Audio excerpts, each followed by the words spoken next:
I was standing on a stone walkway that looked like it got washed more often than my kitchen floor. A cold breeze came off the trees, and the brass handle under my palm felt like it had been chilled on purpose. I didn't turn it right away. I just stood there, listening, because the voices inside carried through the thick front door more than they probably realized. My daughter-in-law, Claire, was speaking in that careful, pleasant tone people use when they're trying to sound kind while saying something that isn't. "Don't worry," she said. "Ethan's dad is simple. Just be patient with him. He means well. It's just different backgrounds." There was a small laugh after that, not loud, more like a little signal of agreement. I kept my hand on the handle and stayed still. No knock, no reaction. Just quiet control, like I hadn't heard a thing. "My name is Paul Reynolds. I'm 57 years old, and I make about $38,000 a month. Not a year, a month. My son, Ethan, didn't know that." Tonight was the first time Claire's parents, the Wellingtons, had agreed to have me over. And as I stood there staring at that polished door, I had the strange, steady feeling that I was about to learn exactly what kind of house my son had married into. I also had my phone in my jacket pocket, face down, with one unread message that I hadn't opened yet. I left it there. The truth is, I didn't start hiding my money because I wanted attention. I started hiding it because I didn't want it. 7 years earlier, when Ethan was finishing college, my consulting work finally turned into a real firm. The kind with contracts that require quiet meetings, careful documentation, and people who speak in timelines and deliverables instead of opinions. Money came with it, not overnight, but steadily. And the moment it showed up, people started looking at me differently. I'd already learned what that felt like once, years ago, when my first marriage collapsed. My ex-wife's relatives had treated me like I was invisible when I was building my life. Then, later, when things improved, they circled back like we'd always been close. Suddenly, there were emergencies, sudden business ideas, sudden need. So when my own luck changed, I decided Ethan wouldn't grow up with a father who solved every problem with a check. I kept my life plain on purpose. I drove the same 2009 Toyota Camry I'd had for years. I lived in the same modest place. I wore basic clothes that didn't invite questions. When Ethan came by, I made sure the version of my life he saw was consistent, steady, simple, quiet. He never saw the other side. The office account I didn't talk about, the investments I didn't mention, the file I'd already prepared for his future, something substantial, but locked behind one condition. He'd only touch it if he proved he could build his own life first. And to his credit, he did. Ethan got a job on his own, paid his own bills, carried himself like a man who wasn't waiting to be rescued. I was proud of him for that in a way I never said out loud. Then 3 weeks ago, he called me with a kind of tense excitement that told me he'd been rehearsing. "Dad," he said, "Claire's parents want to meet you. Finally." He tried to make it sound casual. It wasn't. He told me they lived outside the city, in a neighborhood where people didn't park on the street because they didn't have to. He told me Claire's mother was particular. He told me her father liked things done a certain way. Then his voice dropped, like he didn't want to hear himself say it. They're worried Claire married beneath her circle. Beneath. I didn't correct him. I didn't argue. I just listened, because I could hear the way he was trying to make peace with it. Before we hung up, he added a few instructions that landed heavier than he intended. "Use the side entrance," he said quickly. "Not the main door, and maybe park down the street. Just to be safe, and if they offer drinks, please don't ask for beer. They're wine people." I looked at my Camry keys on the table and said, "Okay." The morning of the dinner, I stood in my closet and reached for what I privately called my Ethan clothes. A faded polo, plain khakis, shoes that were clean but worn enough to look like I didn't own anything nicer. When I looked in the mirror, it was almost funny how easy it was to become the version of myself people expected. On the drive over, the sun started dropping behind the trees, and the GPS voice kept telling me to stay on roads that got wider the farther I went.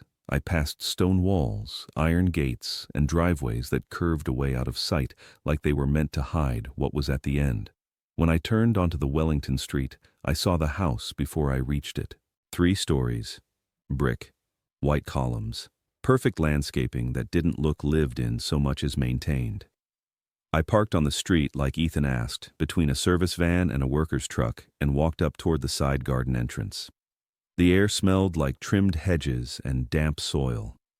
Somewhere nearby, water was running, maybe a fountain, maybe a pool. I reached the side door, lifted my hand to knock, and it opened before my knuckles made contact. A man in a pressed uniform stood there, looking at me like I'd shown up for the wrong reason. He blinked once and said calmly, "Deliveries go around back." I held his gaze, kept my voice even, and said, "I'm Paul Reynolds, Ethan's father. I'm here for dinner." Then I waited. The man's expression shifted in stages, confusion first, then a quick calculation, then something like resignation. "Of course," he said, stepping aside. "My apologies, sir. Please come in." He didn't offer his name. I didn't ask. The inside of the house was quiet in a way that felt intentional. Thick walls, soft lighting. The kind of quiet money buys when it doesn't want to be interrupted. The floors were polished stone, cool underfoot, and somewhere deeper inside, I could hear the low murmur of conversation and the faint clink of glass. As we walked, I noticed the details automatically. Framed photos arranged with symmetry. Art that wasn't decorative but collected. Not flashy, just expensive in a way that assumes you already know. The butler, if that's still the right word, led me through a corridor and into what was apparently their informal dining room. Only 12 chairs. Ethan stood up the moment he saw me, too fast, like he'd been waiting. "Dad," he said, smiling, then glancing down at my clothes before he caught himself. "You made it." "I said I would," I replied and gave him a quick hug. He felt tense, shoulders tight, jaw set. Everyone else stayed seated. Claire's father, Richard Wellington, rose slowly, smoothing the front of his jacket as if the movement itself required effort. He extended his hand with a grip that tried just a little too hard. "Paul," he said, "we've heard quite a bit about you." I nodded. "All good things, I hope." His smile didn't answer that. Claire's mother, Evelyn, didn't stand. She extended her hand halfway, fingers loose, eyes already assessing. I shook it lightly and let go when she did. "So this is Ethan's father," she said. "I was expecting more traffic issues. Where did you say you lived again?" "Riverside," I said. She smiled thinly. "Oh, that explains it." Claire offered a small smile that didn't quite reach her eyes. She looked uncomfortable, shifting in her seat, hands folded tight in her lap. Then there was her brother, Daniel, late 20s, relaxed in a way that suggested he'd never worried about rent. He lifted his glass in a lazy half-wave and stayed seated. The table arrangement told me the rest. Richard at one end, Evelyn at the other, Daniel beside his mother, Claire next to him, Ethan beside Claire, and a chair pulled slightly back from the table at the corner. Mine. I took it without comment. "Can I get you something to drink?" Richard asked, already reaching for the wine. Before I could answer, Ethan spoke. "Dad usually just has beer," he said quickly. Too quickly. There was a pause. Small, but noticeable. "Beer," Evelyn repeated like she was testing the word. She glanced toward the sideboard. "I don't believe we keep any." "Water's fine," I said before it could stretch further. A subtle relaxation moved around the table. Glasses clinked. The moment passed. Plates arrived soon after. Carefully arranged food that looked like it had been measured rather than cooked. The smell was pleasant but faint. Everything here was controlled. Nothing spilled. Nothing accidental. "So," Richard said, cutting into his food with careful precision, "Ethan tells us you're in consulting." "That's right." "What kind?" he asked. "Various kinds," I said. "Depends on the client." Daniel let out a short laugh. "Must be tough these days. All the real money's in tech startups. Disruption. That's where things are headed." I nodded once. "Daniel's been working on an app," Evelyn added proudly. "Something quite innovative, very conceptual." Daniel leaned back. It's about changing how people process ideas. Hard to explain if you're not in the space. I see, I said. Ethan stared at his plate. Conversation moved around me, but not through me.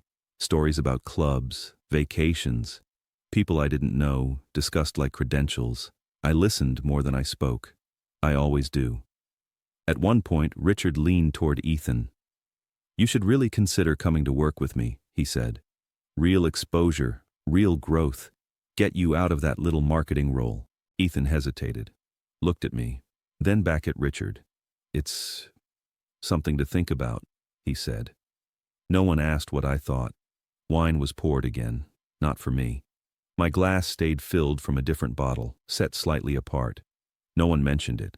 I noticed Ethan glance at it once, then away. I didn't touch my phone. It stayed in my jacket pocket, face down, the message still unread. Dinner continued like that, polite, smooth, distant. And then, just as Daniel was launching into another explanation of his idea, my phone vibrated. Once. I felt it through the fabric. I looked down at the table, then slowly reached into my pocket. "I need to take this," I said calmly. "I'll be right back." Evelyn's eyes narrowed slightly. "At the table?" "Work," I said. I stood, excused myself, and stepped into the hallway. The door closed softly behind me. I answered the call, and made sure my voice carried just enough. Then I waited. "Paul Reynolds," I said into the phone. Sarah didn't miss a beat. She never did. "I'm sorry to interrupt your evening," she said, voice steady, professional. "But the Horizon Group wants to move the signing. They've approved the full scope. 48-month term." I leaned against the wall, just inside the hallway, where sound carried cleanly back toward the dining room. "Monday morning," I said, 10 o'clock. "Yes, and one more thing," she continued. "Federal review cleared this afternoon. No further holds. We can proceed." "Good," I said. "Send the confirmation to the secure folder." "Already done." "And Paul." Forbes followed up again. "They're asking if you're ready to talk." "Not yet," I said. "Tell them later." I ended the call and stood there for a moment without moving. The house was quiet again. Too quiet. I could feel the attention on the other side of the wall, the way people listen when they think something important might be happening without them. I slipped the phone back into my pocket and walked back toward the dining room. When I stepped inside, every face was turned toward me. Richard had stopped eating. His fork hovered midair. Evelyn's glass was halfway to her lips. Daniel had leaned forward slightly, like his body had reacted before his brain caught up. Ethan looked confused. Not curious, confused. "All good?" he asked. "Yes," I said, and took my seat. "Just timing." Daniel blinked. "Timing? For what?" I reached for my water and took a slow sip. Put the glass back exactly where it had been. "Where were we?" I asked. No one answered right away. Daniel cleared his throat. "You were, I was explaining blockchain." "That's right," I said, nodding. "You were." Richard set his fork down carefully. "Paul," he said, tone lighter now, more cautious. "When you say consulting, who exactly are your clients?" "Organizations," I replied. "Some private, some public." Evelyn leaned forward. That sounded like a substantial contract. "It was adequate," I said. Daniel frowned. "Did you say federal?" I didn't answer him directly. I reached into my jacket instead, pulled out my phone, and placed it face down on the table near my plate. A second later, the screen lit up with a notification. I didn't touch it. Evelyn's eyes flicked down despite herself. She leaned forward just enough to read the preview. Her posture changed, not dramatically, just enough. Richard noticed. "Everything all right?" he asked her quietly. She didn't answer him. She was still looking at the phone. Ethan stared at me. "Dad," he said slowly, "what exactly do you do?" I thought about answering, then decided not to. "I solve problems," I said, "with systems." Daniel laughed once, sharp. "You make it sound mysterious." "It usually is," I said. Another notification buzzed. This one I picked up, glanced at, and turned the screen back down. Ethan caught the numbers anyway. I saw it in his eyes. He didn't say anything. Richard shifted in his chair. "If you don't mind my asking," he said carefully, "what scale do you usually work at?" I looked at him for a moment. Not long. Just long enough to decide. "Large enough that precision matters," I said. "Small enough that I still see every detail." Daniel swallowed. "Are you independent?" "Yes." "Employees?" "A few." "How many?" Evelyn asked. I smiled faintly. "Enough." Silence settled again. Not the comfortable kind. The kind people fill when they feel control slipping. Daniel pulled out his phone under the table. He thought he was subtle. He wasn't. His eyes widened almost immediately. He froze. Then he turned the screen toward his father. Richard leaned in. Whatever he saw made him sit back slowly. "That can't be right," Richard said. Daniel's voice dropped. "Dad, that's him." Ethan looked between them. "What are you talking about?" I stayed still, hands folded, calm. Daniel looked at me. "You rang the bell at the exchange." I nodded once. Ethan stood so fast his chair scraped the floor. "Dad," he said, voice tight, "what bell?" I didn't answer him yet. I reached into my pocket again, pulled out my wallet, and as I did, a metal card slipped loose and landed softly on the table. It didn't make a loud sound. It didn't need to. Every eye locked onto it. I picked it up, glanced at it, and slid it back into the wallet. "Sorry," I said. "Those things are heavy." Richard stared at the space where it had been. Evelyn's hand trembled as she reached for her wine. Daniel looked like he'd forgotten how to breathe. Ethan sank back into his chair. No one spoke. I didn't fill the silence. I let it do the work. Then I waited. I didn't raise my voice. I didn't explain myself.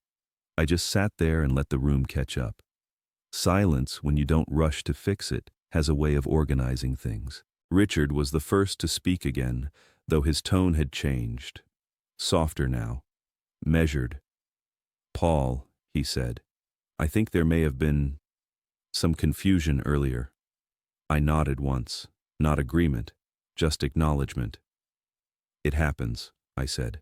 Evelyn straightened in her chair, smoothing her napkin like she was resetting the scene. "We simply didn't realize the scope of your work." "That's correct," I replied. "You didn't." Daniel leaned forward, phone still in his hand.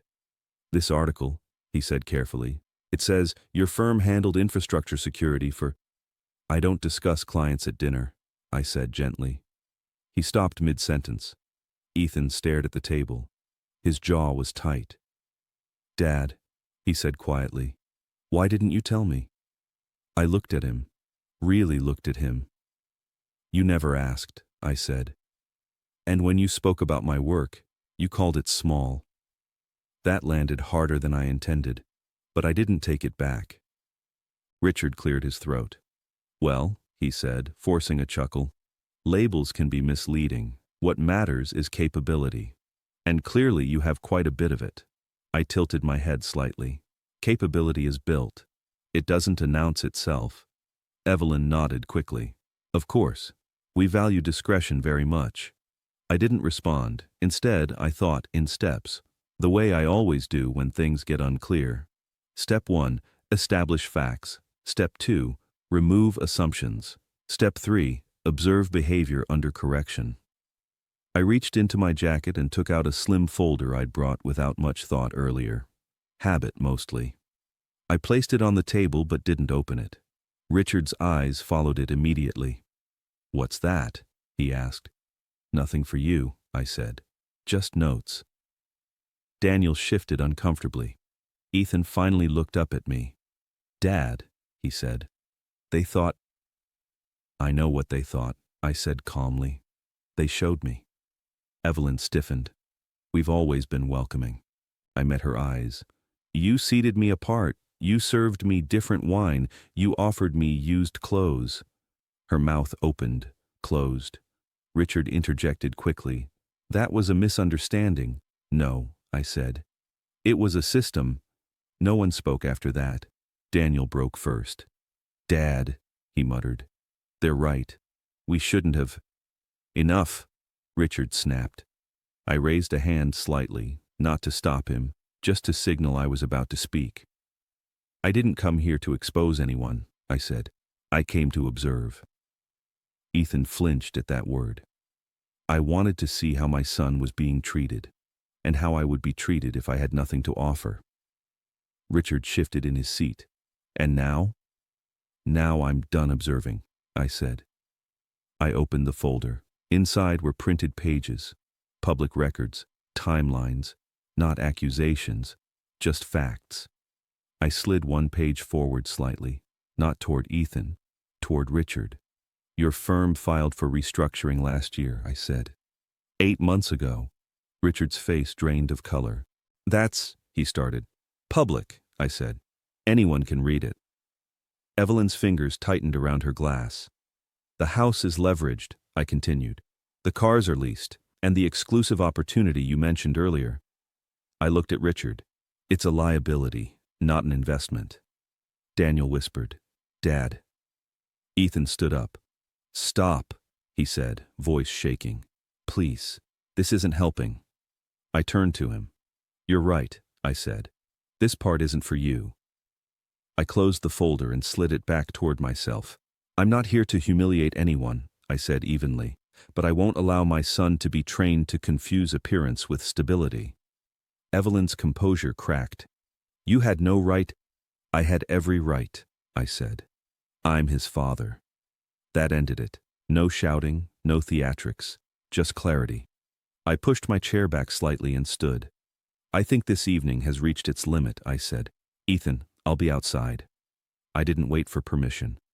I walked out the same way I came in, through the quiet hallway, past the polished floors, and out into the cool night air. I sat in my car and didn't start it. I put my phone face down on the seat beside me. Then I waited. The car was quiet in a way that let thoughts settle instead of racing. I didn't turn the key. I didn't check my phone. I just rested my hands on the steering wheel and watched the front of the house through the windshield. Light spilled from every window now. Movement behind curtains, shadows crossing rooms. A system under pressure always reveals itself through motion. The passenger door opened. Ethan got in without asking. He closed the door slowly, like he wasn't sure he deserved to. Neither of us spoke right away. Finally, he said, You didn't have to do that. I kept my eyes forward. Yes, I said. I did. His voice cracked. They were wrong. I know that now. But you didn't have to lay everything out like that. I didn't, I said. They did. I just didn't interrupt them. He rubbed his face with both hands. Dad, I should have stopped them. I should have said something earlier. Yes, I said again. You should have. That landed heavier than anything I'd said inside. We sat with it. I didn't know how, he admitted. I thought if I just stayed quiet, it would pass. It never does, I said. Silence doesn't disappear things. It confirms them. The front door opened again. Claire stepped out onto the walkway. She hesitated when she saw us, then walked toward the car. Her posture wasn't polished anymore. Shoulders rounded, arms tight around herself. She stopped near the rear door. May I? She asked. I unlocked it. She got in behind us and closed the door gently. I'm sorry, she said immediately. Not just for tonight, for everything before it. I nodded once. I believe you. She let out a shaky breath. My parents live in presentation mode all the time. I've known it for years. I just learned how to survive by not challenging it. Ethan turned to look at her. You heard what they said about my dad. I did, she said, and I hated myself for staying quiet. I stayed out of it. This part wasn't mine to steer. She continued. When they thought you were struggling, they felt safe, superior. When they learned the truth, they panicked. That's not character, I said. That's exposure. She nodded. I don't want that life. I don't want to spend the rest of my time pretending. Ethan swallowed. Neither do I. I turned slightly in my seat, enough to look at both of them. Then here are the rules, I said. They both straightened. First, I said, no one apologizes to anyone inside that house tonight. Apologies made under fear aren't real. They nodded. Second, I continued, no financial entanglements, none. Not favors, not investments, not temporary help. Claire exhaled slowly. Agreed. Third, I said, you decide what kind of life you want and you build it in daylight. No shortcuts, no hiding. Ethan nodded, eyes wet. I understand. I studied him for a moment. Do you? I asked. Because earlier tonight, you were embarrassed of me when you thought I was small. Are you proud now because you know I'm not? He didn't dodge it. No, he said quietly. I'm ashamed that it took money for me to see my mistake. I let that sit. That's something you can fix, I said. If you choose to. Claire leaned forward slightly. We want to. Both of us. I looked past them, back at the house. The lights were still on, phones probably ringing, plans forming. Then here's what happens next, I said. You don't go back in there tonight. You let things cool. Tomorrow you start deciding who gets access to you and who doesn't. Ethan nodded. What about you? I paused. I'll always be your father, I said. But I won't protect you from choices you understand. He reached out and took my hand. That's fair. We sat there for a moment longer. Then I started the engine. The headlights cut across the driveway as we pulled away. In the mirror, the house stayed bright and still. We didn't. 6 weeks passed. Not quietly, but predictably. I didn't hear from Richard or Evelyn during that time. That told me everything I needed to know. People who respect boundaries don't test them immediately. People who don't usually do. Ethan and Claire moved out of the guest house behind the main property 2 days after that dinner. No announcement, no confrontation. Just boxes, a rented truck, and a short text explaining they needed space. They found a small apartment near Ethan's office. 2nd floor. Old building. Radiators that knocked at night. Claire told me later they slept better there than they ever had in that house. I didn't intervene. I didn't pay deposits. I didn't solve logistics. I watched. That's how you tell whether clarity has stuck. 3 weeks in, Ethan called me. Middle of the afternoon. No panic in his voice. Dad, he said, can I ask you something technical? You can ask, I said. He asked about process design. Not money, not access. Process. That mattered. Claire called me the following week. She didn't ask for help. She asked for a recommendation, books, not contacts, fundamentals. I gave her 3 titles and told her to start with the second one. Inside the Wellington house, things unraveled fast. Public records don't care about pride. Debt doesn't pause for reputation. The restructuring became liquidation, the quiet kind at first, then louder. Contractors stopped showing up. Cars disappeared, the landscaping thinned out. The lights stopped being on in every window. Daniel reached out once. A short message, no greeting. I think you were right. I'm starting over, I replied with 1 sentence. Start smaller than your ego. He didn't respond. That was fine. Richard tried twice, once through a mutual contact, once through a formal email that read like a proposal. I didn't answer either. Some conversations only exist to test whether your boundaries are real. Ethan struggled during that period, not financially, emotionally. You didn't just expose them, he said to me one night over the phone. You exposed me. Yes, I said. That's why it hurt. There were no dramatic apologies after that. Just adjustments, different decisions, fewer explanations to people who didn't earn them. 3 months later, Ethan and Claire registered a small company. No press, no branding consultant, just a legal filing and a shared spreadsheet. They didn't ask me to invest. That mattered more than anything. I visited them on a Sunday. Not to inspect, just to sit. We cooked together. Real food, too much garlic. Music playing from a phone balanced against a glass. After dinner, Ethan washed dishes without being asked. Claire dried them. No tension, no performance.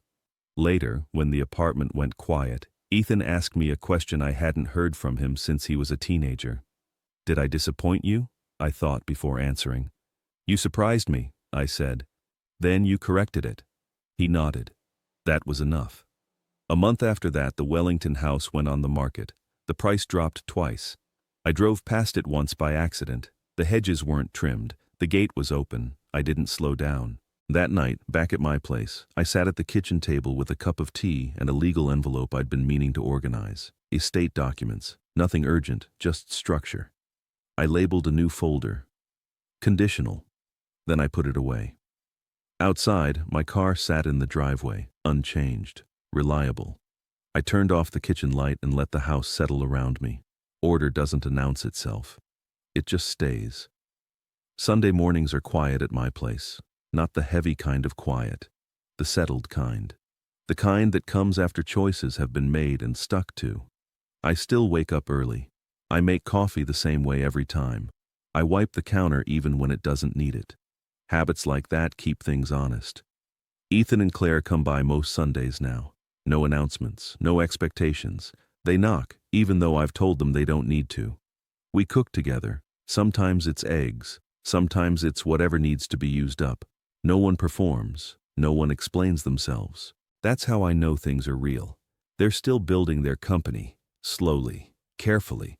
Some weeks are good. Some aren't. They don't hide either kind from me. They also don't ask for money. That's important. Ethan told me once while drying dishes that he finally understands why I kept my life so plain. You weren't hiding, he said. You were filtering. That's as close as he's come to saying thank you. Claire has changed too. Quieter, but steadier. Less interested in being impressive, more interested in being accurate. She asks better questions now, about systems, about trade-offs, about what lasts. Those are good signs. As for me, not much has changed. I still drive the same car. I still dress the same. I still keep my work where it belongs and my personal life where it matters. Money still comes in. That was never the point. Every now and then, someone new drifts into my orbit. A neighbor, a colleague's adult child, someone who's surrounded by appearances and quietly drowning in them. I listen. I don't rush. I let people show me who they are before I decide how close they get. That's a skill worth keeping sharp. If you stayed with me through this story, thank you. I appreciate the time. If it resonated with you, feel free to like the video and subscribe. It helps more than you might think. And if you're watching right now, leave a comment telling me which city you're in and what time it is. I read those. 2 other stories will be coming up next. You might recognize the pattern in them too. Until then, take care of yourself.